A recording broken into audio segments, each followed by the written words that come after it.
Paul is just an ordinary guy. He's a giant computer nerd, but he definitely stays in shape, and he's scored himself a girlfriend, someone who he hopes will take his hand in marriage. But Gwen, his girlfriend, is reluctant to say yes, since she feels like a third wheel in Paul's life. His real love being his very own 80s version of a Siri, a homebrew computer that he relies on for everything. So, as you would expect, Paul and Gwen are kidnapped by an evil ancient sorcerer that's bored by immortality, and challenges Paul to complete 7 tasks to save his damsel in distress. But why Paul, you ask? Because of this mysterious magic that he commands. You know, his technology. But will his geeky tech stand up against stop-motion monsters? The living dead? Or worst of all, how about the heavy metal band Wasp?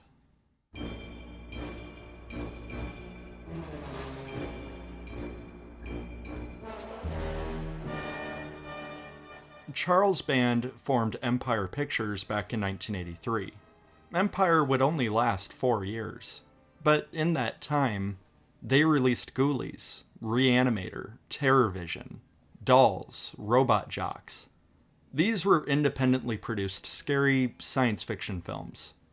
One of the very first movies was Rage War, the movie we're talking about today, but it was released in the United States as The Dungeonmaster, to try to get some of that sweet Dungeons & Dragons money.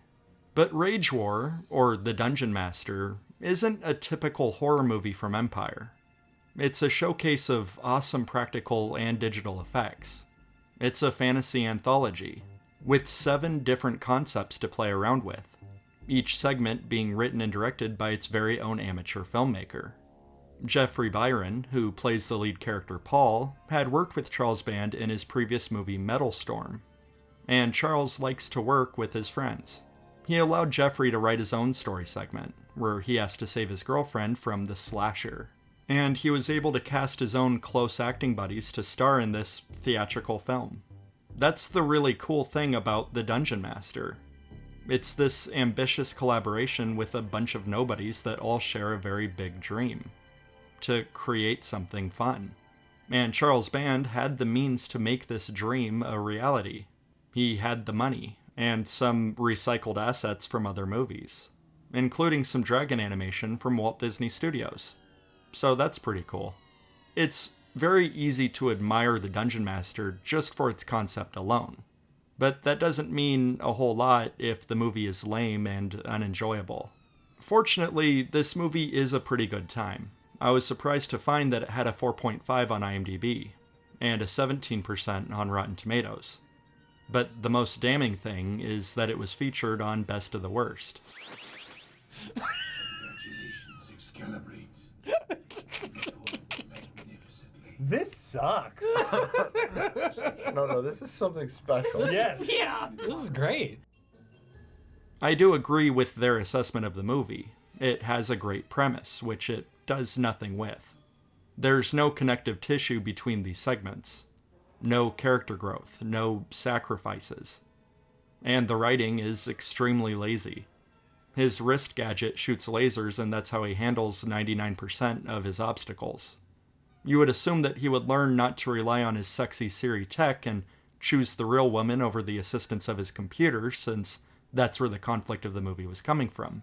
But no, there's nothing like that. In fact, his now fiancée is really warmed up to the computer, since its awesome lasers saved her more than once.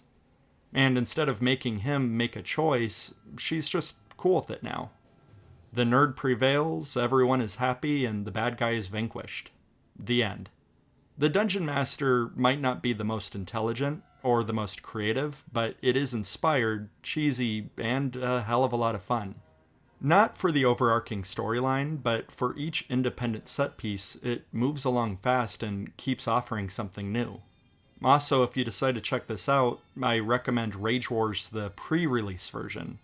It's the international version of the movie before it was censored and rearranged for its theatrical release. So it's obviously the definitive version. If you are a fan of Dungeons & Dragons, you'll absolutely love The Dungeonmaster. And even if you're not really a fan of Dungeons & Dragons, you'll absolutely love the Dungeonmaster, because it literally has nothing to do with Dungeons and Dragons. Everyone wins.